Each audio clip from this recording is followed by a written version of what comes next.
Siz Azərbaycanda və dünyada gedən bu prosesin harasında görürsünüz? Yəni, bu nəyin nəticəsində baş verdi və bunun sonrasında nələr olacaq? Əlbəttə ki, bu elədiyimiz bir süni ürək köçürməsi bir əməliyyatı Azərbaycanda gedən hər tərəfli inkişafdan dolayısı gəlir. Yəni, hər tərəfli biz inkişaf edirik, əlbəttə ki, burada tibb də inkişaf edir. Tibb inkişaf elədikdə, yəni Kamran doktor Azərbaycana gəlmədikdən öncə Azərbaycanda aorta kanal şuntlama əməliyyatı olunmurdu. Kamran Musayev gəldi, aorta kanal şuntlama əməliyyatı icra olundu. Arxasınca yəni daha çox modern əməliyyatlar icra olundu. İndi ən son olaraq Azərbaycan üçün ən böyük nailiyyət olan süni ürək köçürüldü. Yəni, Azərbaycan bütün ölkələr kimi də inkişaf edir, inkişafı davam edir və belə bir yüksək səviyyəli kadrların burada olması da Azərbaycan dayanmadan inkişafa doğru aparan bir nöqtədir. Əvvəl fərqli bir şeyi baxış açısından. Biz əvvəl başladığımızda dediyimiz kimi aorta kanal şuntlama koronarioqrafi ilk başlananda çox həyəcanla başlayırdıq. Bunları bitirdikdən sonra daha nə edə bilərik, daha nə insanlarımız üçün daha fərqli nə edə bilərik? Əlbəttə ki, inana bilməyəcəyiniz çox çətin ürək faizi, 20% olan xəstəni aorta kanal şuntlamadan çıxarmaq, cərrahi ekibimizin başda Kamran doktor olmağı çıxarmağı, hər yerə stentləməni, bizim məsələ başarılı bir şəkildə hər yerə stentləməni aparıb, artıq bu dünya texnologiyasının eynisini burada aparmaq. Bir müddət sonra qapaq təmirinə keçdik. Artıq bir müddət sonra süni ürək cihazları bizim ekibdən, məsələn, Aytmologiya ekibindən Fərd doktorun apardığı. Amma məsələn, sonra Kamran doktor mitral qapaqlarda kordan transplantasiyasını apardı. Məsələn, bugün dediyimiz kimi ölüm faizini bizim məsələn stentləmə xəstəmizdə endodisk fronda 6% rəqəmlərimiz məsələn mükəmməl bir şey gəldikdən sonra. Amma bəzi xəstələr vardı ki, ya bunu yaşatmağımız gərəkdiyini düşünürsən. Daha nə etməmiz gərəkir? Artıq bu qalır burada süni ürək və transplantasiya, yəni onları bitirdik, onları bəlli bir səviyyə gəldikdən sonra bu hamısı bunların nəticəsi, bu həyəcanın daha nələr edə bilərik və yaşatmaq üçün. Firdos doktor mənim demək istədiyim çox yaxşı tutdu. Mən bir hadisəni də qeyd etmək istəyirəm. Mən bu komanda ilə uzun illər işləmişəm və 2003-cü ilin bir qış ayı idi, ilin axırı idi və biz Azərbaycana yeni gəlmişdik. Mənim bir neçə ayım Kamran doktorun bir ili ancaq tamam olmuşdu və çox ciddi bir xəstənin üzərində düşünürdük. O xəstə də Azərbaycanda çox ciddi bir yerdə idi və onu bu yaxınlarda etirdik o xəstəni. Mənim sonra əlaqəm ona davam edirdi. O xəstəni bizə gətirdiyi zaman bir qrupa yığışmışdı və Kamran doktor da oradaydı. Orada bir söz istifadə olundu ki, bu xəstəyə artıq deyəsən sən yox, artıq molla lazımdır. Mən öz içimdən bu sözü çox keçirdim və çox daraldım ki, necə yəni? Yəni bir insana mütləq kömək eləmək lazımdır. Amma bilirdim ki, vəziyyət çox pisdir. Və o zaman ona kömək elədi və o xəstə yaşadı. Daha sonra artıq üstündən 10 il keçəndən sonra başqa bir səbəbdən vəfat elədi. Bax, Firdos doktor əslində onu çox yaxşı tutdu. Siz digər işlərinizi artıq qurandan sonra siz hər kəsə nə isə kömək eləmək olar. Yəni, hər xəstəyə nə isə eləmək olar. Və yaşatmaq bacarığı, biz indi yaşatmaq bacarığı haqqında xəstəmizin yoldaşına da soruşacağıq ki, bu insan üçün nə deməkdir? Yəni, bəzən əlbəttə ki, deyə bilərsiniz ki, bunda ümid azdır, mən buna çox vaxt xərcləməyim və ya bu çox bağlı çıxacaq. Siz bəhanə tapmaq çox asan bir şeydir. Yəni, hər şey bəhanə taparsınız ki, siz onu eləməyəsiniz. Amma əsas məsələ odur ki, əslində komanda digər əsas lazım olan o ciddi işləri ki, tamamlayıb, onları oturdandan sonra, necə deyərlər, yeyib, içəndən sonra, artıq onu qutarandan sonra daha ciddi xəstəliklər, yaşamaq ehtimalı az olan və ya gedişatı çətin olan xəstəliklərə də baxırsınız və onları da yaşadırsınız. Mən inanıram ki, bir müddətdən sonra artıq bugün bizim ağlımıza gələ bilməyən bir çox xəstəliklər ağlımıza gələ bilməyən başqa bir metodlarla yenə də bu komanda ilə həll eləyəcəyik. Vasif doktor, sizin də bildiyiniz kimi təkamül həmişə sadədən mürəkkəbə doğru olur.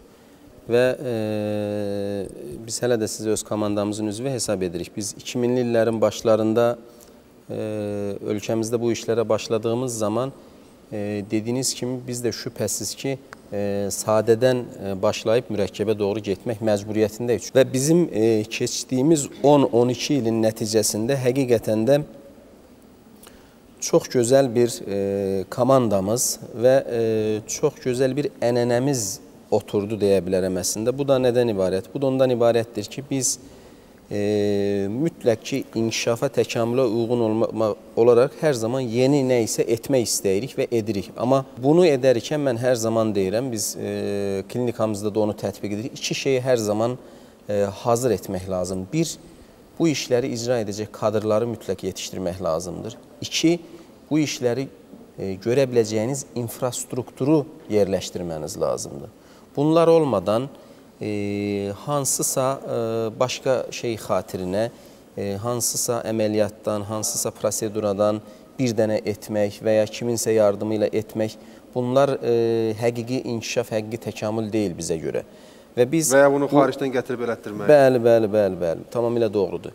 Məhz ürək xəstəliklərinin müalicəsində və diaqnostikasında da bugün arxaya dönüb keçdiyimiz 10-12 ilə baxdığımız zaman həqiqətən qürur verici bir təkamülün, bir progresin şahidi oluruq ki, Firdovsi həkim də qeyd etdi, biz 10-12 il bundan əvvəl yadıma gəlir insanlara koronar angiografiyanı anladırdıq biz saatlarca və insanların qəbul etməsi nə qədər çətin idi. Amma bugün artıq süni ürək köçürülməsi mərhələsinə gəlmiş bir ölkədən, bir səhiyyədən danışırıq. Bu həqiqətən də hamımız üçün qürur vericidir. Mən bir məqama toxunmaq istəyirəm. Əslində, təbii ki, belə deyək də, biz ürəkdən danışırıq bugün və mən istəyirəm ki, bir qədər həm də hisslərdən, o həyecandan da danışasınız. Çünki biraz öncə Firdovsi doktor dedi ki, hər hansı bir yeniliyə başlamamışdan müəyyən o həyecan keçirirdiniz. Bu da ilkin bir addım idi, ilk dəfə edirdiniz. Təbii ki, bunun nə qədər götür-qoy etsəniz belə müəyyən riskləri var idi, müəyyən müəmmalar ola bilsin ki, sizdə var idi əməliyyat öncəsi. Nələr keçirirdiniz? Yəni, ürəyinizdə nələr keçirdin? Vasif doktor yaxşı bilər, Türkiyədə yaxşı bir söz var, həyəcan maksimumda. Bu əməliyyatı apardığımız zaman da əməliyyatı aparmamışdan əvvəl, əməliyyatın özü olsun, sonraki mərhələlərdə olsun, həqiqətən bütün komandamızın, bugün burada iştirak edən yoldaşlarım qədər 2-3 bu qədər insan da bu xəstənin əməliyyatın əvvəlindən bugünkü vəziyyətinə gəlməsinə qədər əməyi keçmiş, bu işin içində çox aktiv iştirak eləmiş yoldaşlarım var. Onların hamısının mən deyərdim ki, gecə-gündüz həyəcanı maksimum səviyyədə olubdur və məsəl üçün, mən özüm əməliyyatdan sonra bir neçə gün evə gedə bilməmişəm və bu yoldaşlar da bu günə qədər də xəstəmizin 24 saat başında sanki əsgər kimi... Biz bunun şahidi də olduq. Bəli, əsgər kimi növbə tutublar və əlbəttə ki, bu bəzən insana fiziki, psixoloji cəhətdən çox ağır gəlir. Amma bugün sizinlə danışan, sizə gülən, ailəsinlə söhbət edən və hər işini özü görən bir insan bugün həyatda yox idi əslində. Amma bu əməliyyatın sayəsində və Allahın izni ilə bu insan bugün həyatdadır, sizinlə danışır, gülür, həyati funksiyalarını, sosial funksiyalarını yerinə yetirir, ailəsindən bərabərdir. Bu hiss bütün o həyəcanı da ortadan götürür və mən elə hesab edirəm ki, o həyəcanın bizim bədənimiz, orqanizmamız üzərindəki mənfi təsirlərini də ortadan götürür. Çox yaxşı bir yerə vurğuladınız. Mən xəstəmizin yoldaşına, Ziyafət xanıma soruşmaq istəyirdim. Necə qərar verdiniz buna? Əvvəla, mənim başqa yolum yox idi. Çıxış yolum, həyat yoldaşımı itirmək təhlükəsi var idi. Artıq heç nədə. Bir də ki, elə ki, həkimlərin üzründə inam mənə elə bir ruhlandırdı. Birinci növbədə həyat yoldaşım, uşaqlarım var, ailəmiz, tutaq ki, ailə yoldaşı itirmək ağır şeydir və Allah eləməsin. İkinci növbədə də yəni doktorun da sifətli inamdı, belə ruhlandı. Sağ olsunlar ki, yəni həyata qaytardılar. Siz nə yaşayırdınız? Bax, nə görürdünüz gözünün qarşısında? Sizi mən istəyərdim ki, siz ümumiyyətlə vəziyyətdən danışasınız. Bax, bir xəstə necə olur ki, itirilmə təhlükəsini artıq gözünün qarşısında görür? Bilirsiniz, insanlar elə qurulub ki, bəzən kör, gör dediyimiz hadisəni belə görəndə öz daxili müdafiə mexanizmindən bu yoxdur, ola bilməz deyir. Bax, onu nələr yaşayırdınız ki, siz artıq bu sonun yaxşı olmayacağını, pis olacağını düşünürdünüz və bu cür çətin bir əməliyyata qərar verə bildiniz? Əvvəllər yoldaşım çox həddən artıq belə şən və qıvraq adam idi, çox yaraşıqlı adam idi. Yəni, bu 3 il ərzində xəstəlik tapanı sonra birdən belə qocaldı. Yəni, necə təsəvvür edilmirəm də, gözümün qabağında elə bil ki, əriyirdi də. Son vaxtlarca özü də elə bil ki, inanırdı ki, yoxdur da, bunun sonu yoxdur. Bizə də ağır gəldi, uşaqlar, biz hərəmiz bir tərəfdən. Tez-tez müraciət edirdik xəstəxanaya, həkimə. Sonra da çox sevindik, yəni zəng gələndə elə bil ki, tamam elə bir inam yarandı da bizə. Gəldik, müraciət elədik. Vallahi sözlə də yəni tapmaq olmur da, elə gözəl hisslərdir. Yəni gəldik, həkimlər özü bizi qarşıladı. Özü çölə çıxa bilirdimi? Müəyyən işlə məşğul və ya özü yemək yeyə bilirdimi? Ev içərisində hərəkət edə bilirdimi? Ev içərisində hərəkət eləyirdi. Əvvəllər həyətə düşürdü, fırlanırdı, şey eləyirdi, amma son vaxtlar elə bil ki, pilləkənə çıxanda təngnəfəslik olurdu. Hərəkət elə bilmirdi. Ancaq oturub pultla televizorda elə bil ki, bütün proqramını əzbər bilirdi. Sağlamlıq verilişləridir, nə bilim, cürbəcür saytlarını araşdırırdı da. O da araşdırır. Mən bu yandan mən özüm araşdırırdım ki, görək bu çıxış yolu harda tapa bilərik də.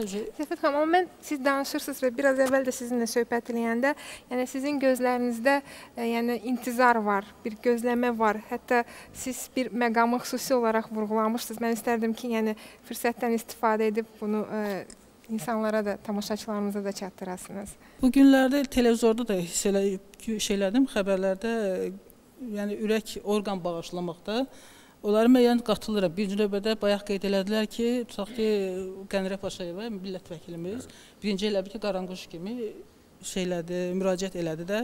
Mən araşdırmışam, bütün sivil ölkələrdə var da bu ürək bağışlamaq, hələ Türkiyədə deyil bir nöqtə var. Yəni hadisə baş verəndən sonra siz bunu araşdırmağa başladınız? Yox, mən yoldaşım xəstələnəndən sonra mən istəyirdim, yəni nəsə bir axtarım. İndi süni ürək heç ağlıma gəlməzdi, amma orqan bağışlamaq, deyirəm, yəni böyrəkdə var, hər şeydə var, niyə ürəkdə olmasın da? Əslində siz hələ bu həyatının əsas hissəsini yaşamamış, o biraz rahatlanmamış bir insan başqa birisinin, məsələn, və ya həyatdan köçmək üzrə olan, nəyəsə bir qəza şəklində həyatını itirmiş olan bir insanın orqanı ilə əslində həyata qayıda bilər.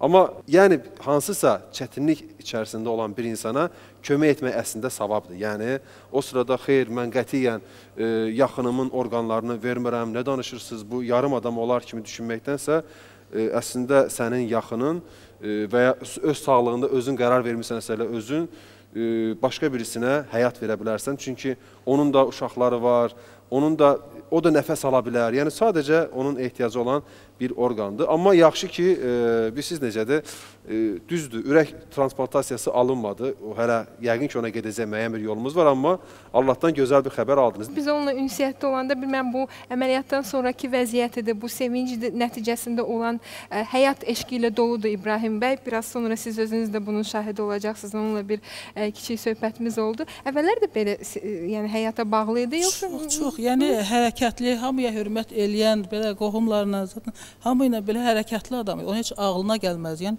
çünki o ağrımayıbdır, əvvəllər bir ciddi xəstəliyi olmur, dərman vəbşəm işlətməyibdir. Nə idi İbrahim bəyin problemi və ona nə eləmək lazım idi? İbrahim bəyin əsas şikayəti ürək çatmamazlığı. Bayaq da qeyd edildi həmkarlarım tərəfindən. Ürək çatmamazlığı bəlli bir xəstəliklərin son mərhələsidir, belə deyək. Bunun içərisində ürəyin işemik xəstəliyi, damar xəstəlikləri ola bilər. Bunun içərisində qapaq xəstəlikləri ola bilər. Bunun içərisində anadan gəlmə qüsurlar ola bilər ki, vaxtında müəyyən olunmamış və təmir olunmamış, aritmiyalar, ciddi aritmiyaların səbəbindən əmələ gələ bilər və son nəticədə nə olur? Ürəyin əzələsi, ürək böyüyür, ürək əzələsi gücdən düşür və belə deyim, bu mərhələdə artıq o zəifləmiş ürəyin funksiyasını bərpa eləmək çox çətin olur. Və mümkün deyil mənim. Dərmanlarla bəlli bir, nə qədər tez vaxtda üstünə düşülər və müalicəsi tam aparlarsa, o zaman faydalı olar və ya uzun müddət gedər. Sonuçta onun da bir müddəti var, yəni bəlli bir müddətdən sonra bu dərmanlar da artıq fayda vermir, ürəyin rezervi tükənir və ağciyərlərinə su yığılır, qaraciyər böyüyür, ayaqlarına su yığılır, böyrəklər artıq funksiyasını itirməyə başlayır, qaraciyər funksiyasını itirməyə başlayır və son mərhələyə gəlir. Bir səbəbi də ürək əzələsinin heç bir, belə deyəm də, damar problemi olmadan, qapaq problemi olmadan ürək əzələsinin özünün